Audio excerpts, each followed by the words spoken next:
शाम के धुंधलके में सूरज पहाड़ियों के पीछे छुप रहा था। हवा में हल्की ठंडक थी और गांव की गलियों में एक अजीब सी खामोशी पसरी हुई थी।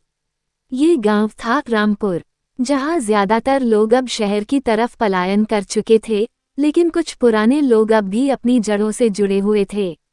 रामपुर के एक किनारे पर एक पुराना टूटा फूटा मकान था, जहां 70 वर्षीय दादाजी हरिहर लाल रहते थे। वे बहुत ही सादा जीवन जीते थे। सुबह खेतों की तरफ टहलने जाते, दोपहर को अपनी झोपड़ी में पुराने अखबार पढ़ते और शाम को मंदिर जाकर प्रार्थना करते। एक दिन जब वे अपने आंगन की सफाई कर रहे थे, उन्हें जमीन में कुछ धंसा हुआ सा महसूस हुआ। उत्सुकता में उन्होंने वहां खुदाई शुरू कर दी।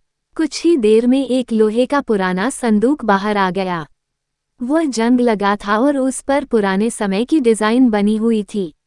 हरिहर लाल ने कांपते हाथों से ताले को छुआ। वो खुल नहीं रहा था। उन्होंने पास की दुकान से एक लोहार बुलाया। लोहार ने संदूक का ताला तोड़ दिया। जब संदूक खुला तो उसमें पुराने कागज, कुछ सिक्के और एक लाल रंग की मखमली पोटली थी। पोटली खोलने पर उसमें एक सोने का लॉकेट निकला और एक खत। खत को देखकर दादाजी की आंखें भर आईं। वो खत उनकी बचपन की दोस्त राधा ने लिखा था। राधा, जो बंटवारे के दौरान पाकिस्तान चली गई थी।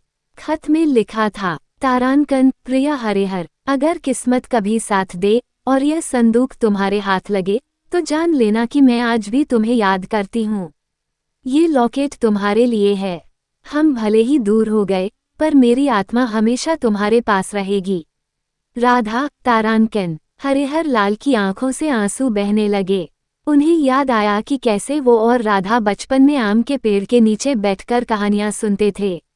बंटवारे ने दोनों को अलग कर दिया था और फिर कभी कोई संपर्क नहीं हो पाया। अब इतने वर्षों बाद राधा की यादें उस लॉकेट और खत के साथ फिर से जिंदा हो गई थीं।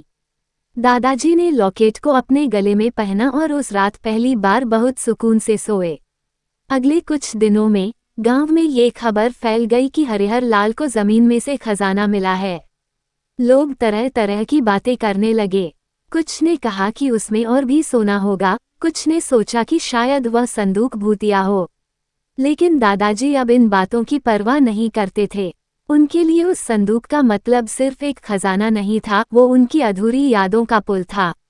कुछ हफ्तों बाद उन्होंने गांव के बच्चों को बुलाकर एक छोटी सी कहानी सभा शुरू की।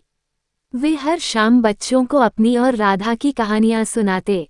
बच्चे भी बड़े चाव से सुनते। हरिहर लाल की दुनिया फिर से रंगों से भरने लगी थी। एक दिन एक लड़की आई, करीब 25 साल की, शहर से। उसने कहा कि वह राधा की पोती है। उसका नाम था सना। वह अपने नाना की पुरानी डायरी में रामपुर का जिक्र पढ़कर आई थी। हरिहर लाल ने सना को देखकर मानो राधा को ही देख लिया। सना ने कहा, नानी हमेशा आपके बारे में बातें करती थीं। वो चाहती थी कि एक दिन मैं यहाँ आऊं और आपको ये दूं। उसने एक और खत निकाला जो राधा ने अपनी आखिरी दिनों में लिखा था। प्रिय हरिहर, अब मेरी सांसें कम हो रही हैं, लेकिन तुम्हारी यादें अब भी मेरे साथ हैं। अगर मेरी पोती कभी तुम्हें ढूंढ पाए तो जान लेना कि तुम मेरी सबसे खूबसूरत याद हो। तुम्हारी राधा। दादाजी ने खत को चूमते हुए अपनी आंखें बंद कर लीं। उन्हें लगा जैसे राधा उनके सामने खड़ी हैं। उन्होंने सना को गले लगा लिया और कहा, अब मेरा बचपन, मेरी दोस्ती और मेरा प्यार फिर से लौट आया है। उस दिन गांव में एक छोटा सा उत्सव मनाया गया। न केवल हरिहर लाल को अपनी पुरानी यादें वापस मिली थीं, बल्कि गांव को भी उसकी कहानी सुनाने वाला एक नया अध्याय मिल गया था। योजक चिन्ह, योजक चिन्ह, योजक चिन्ह। आपको हमारी कहानी कैसी लगी? अगर अच्छी लगी तो मेरे चैनल को लाइक, शेयर और सब्सक्राइब जरूर करें। धन्यवाद।